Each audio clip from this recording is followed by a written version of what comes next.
We've pushed more than 40 million people onto unemployment and bankrupted entire businesses on the premise that COVID is so deadly, we can't go outside our homes without killing our neighbors.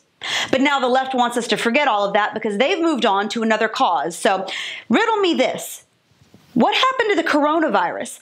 Or is that taking the day off for racial justice?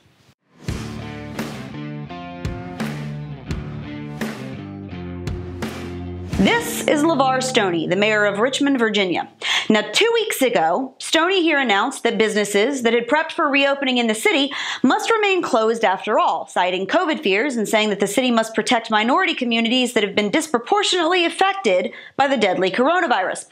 Now, that proclamation from on high came just hours before many businesses were set to reopen their doors after weeks of being closed up. Stores that had already rebooked their clients and called back their employees had to halt those plans in their tracks and reverse course with almost no time to spare. Already struggling restaurant owners who had spent the last of their savings buying food in preparation for reopening were told to donate it to the needy and that the city would at some point reimburse their costs. The city set aside $50,000 for that effort. That may or may not be enough, but whatever. Now that was in mid-May. But on the afternoon of June 2nd, just earlier this week, Stoney, that same mayor, stood in a massive crowd of protesters within spitting distance of hundreds of other people without a mask, which he's mandated in all public spaces, by the way, shouting into a bullhorn, which he then passed around the crowd for racial justice. After handing the mic off to multiple people, none of whom were wearing gloves or wiping the device down between passes, Stoney joined the crowd on part of their march, hugging residents as though there weren't a pandemic sweeping the nation.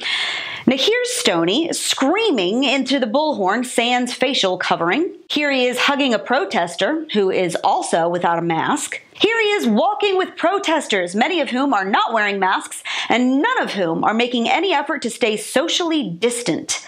And here's Stoney passing the bullhorn back and forth among a bunch of strangers. Meanwhile, many Richmond businesses remain all or mostly shut down thanks to Stoney's orders. Yay.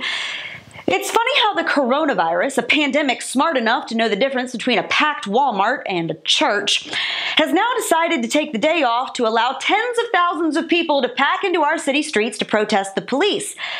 The same virus that was so deadly that Stoney had to throw the brakes on his city's reopening plan, further shattering businesses and costing residents their livelihoods, is now such a minor inconvenience that he feels safe weaving throughout a mass of sweaty bodies, hugging strangers who've been breathing all over one another for hours.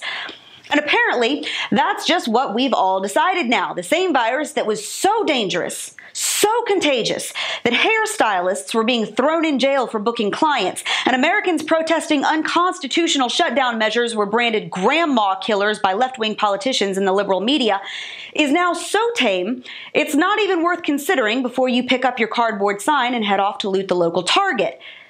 While businesses remain closed, while restaurants struggle to pay their employees with only half their outdoor dining available to the public, while churches try desperately to adhere to capacity limits and millions of obedient Americans stand on socially distanced stickers plastered to the grocery store floor, mayors of major cities are now packing in like cattle with the very crowds they were telling us only days ago were cesspools for disease and death. Now, the last time I checked, deadly viruses don't just stop being deadly because people decide to pick up a different torch to run with, but that's what we were told when we pushed for reopening the economy so people could pay their bills, right? That deadly viruses don't care about your paycheck? We pushed over 40 million people onto unemployment. We bankrupted businesses and families for this thing. Food banks had lines backed up for miles. Employers spent gobs of money on protective gear and sanitation measures. But this must be the wokest virus in the history of mankind because apparently it'll take a week off so people can pack into the streets like sardines because they've found a new cause. And all the politicians who were demanding that we stay home last week are now falling all over themselves to join in the parade and score social justice points. If this continued coronavirus shutdown really is a ruse by power-hungry officials looking to save face after what will most likely go down as the most massive overreaction in history, then the protests of the past few days will rip the curtain off that wizard real quick. And if there fails to be a massive spike in COVID cases following this past week's chaos, city officials like Stoney will have no further standing whatsoever to mandate that peaceful, law-abiding citizens keep their stores closed, stand 6 feet apart, and wear masks while socially distancing. The gig is up. It is past time to fully reopen, and now there is no excuse not to. And that's your Reality Check America. Make sure you subscribe to our YouTube page, that you like us on Facebook and Twitter, and stay sane out there.